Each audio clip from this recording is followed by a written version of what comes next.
Selamat datang ke Kota Tua. Kalian mungkin tahu, Kota Tua merupakan salah satu destinasi wisata berada di kota Jakarta. Apakah kalian tahu sejarah di balik tempat wisata satu ini? Pada kesempatan kali ini, saya, Antonius Ariel, bersama dengan teman saya yang berada di belakang kamera, Satria Noval, akan mengajak teman-teman dan penonton sekalian berkeliling Kota Tua dan belajar sejarah di baliknya.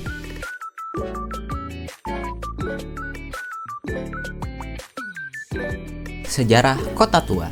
Kota Tua dahulunya merupakan sebuah wilayah kekuasaan milik Kesultanan Banten yang jatuh ke tangan Kerajaan Demak setelah penyerangan yang dipimpin oleh seorang panglima bernama Fatahillah pada 1526, dan wilayah tersebut dinamai Jayakarta. Wilayah Jayakarta merupakan wilayah yang cukup strategis untuk menjadi jalur perdagangan. Dengan luas 15 hektar dan tata kota pelabuhan tradisional Jawa, VOC akhirnya mengerahkan pasukannya untuk menyerang Jayakarta pada 1619. Satu tahun setelah penyerangan tersebut, VOC memutuskan untuk membangun kota baru yang bernama Batavia, tepat di atas reruntuhan Jayakarta. Penamaan kota ini juga bukan asal mengambil nama, namun nama Batavia diambil untuk menghormati para Batavieren yang merupakan leluhur bangsa Belanda. Kota ini berpusat di tepi timur Sungai Ciliwung yang sekarang merupakan lapangan Fatahillah, tempat para wisatawan berkumpul.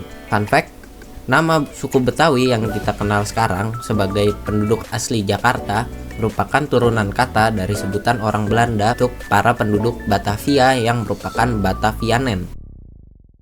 Pada 1635, kota ini meluas ke daerah tepi barat Sungai Ciliwung. Di reruntuhan bekas Jayakarta inilah kota ini dibangun dengan gaya Belanda Eropa, lengkap dengan benteng, dinding kota, dan kanal.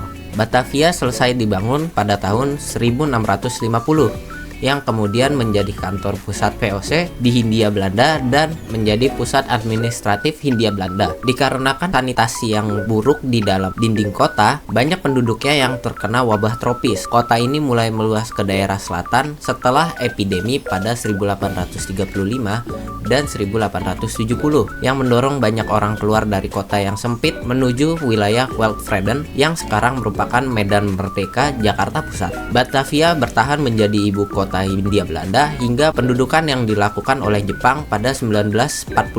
Selama pendudukan Jepang lah, Batavia berganti nama menjadi Jakarta dan berperan sebagai ibu kota negara Indonesia setidaknya hingga pada tahun ini. Pada 1972, Ali Sadikin selaku gubernur Jakarta yang menjabat pada saat itu mengeluarkan sebuah dekret yang menjadikan wilayah Kota Tua sebagai situs warisan sejarah. Keputusan ini ditujukan untuk melindungi sejarah arsitektur kota atau setidaknya bangunan-bangunan yang masih tersisa di sana. Meskipun banyak tempat bersejarah yang sudah dihancurkan, Kota Tua masih memiliki tempat-tempat menarik dan bersejarah yang masih kokoh berdiri di sini. Sebut saja Museum Fatahillah yang kali ini kita akan kunjungi.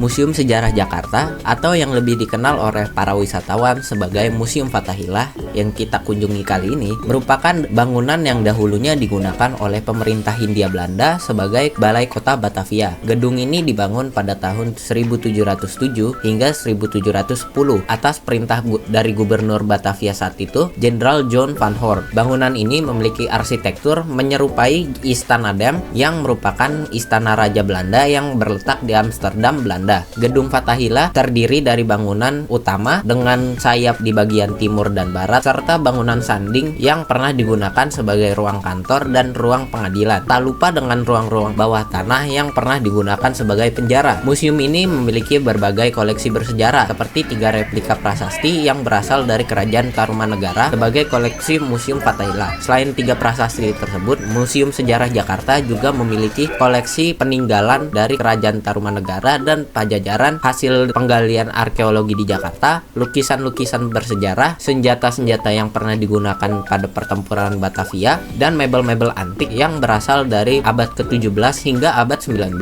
Selain itu, terdapat mural ikonik yang belum selesai yang dilukis oleh Harijadi Sumijojo, seorang seniman realis Indonesia kelahiran Jawa Tengah. Meskipun karya seni ini belum selesai, mural ini sekarang menjadi salah satu spot foto favorit para pengunjung Museum Sejarah Jakarta.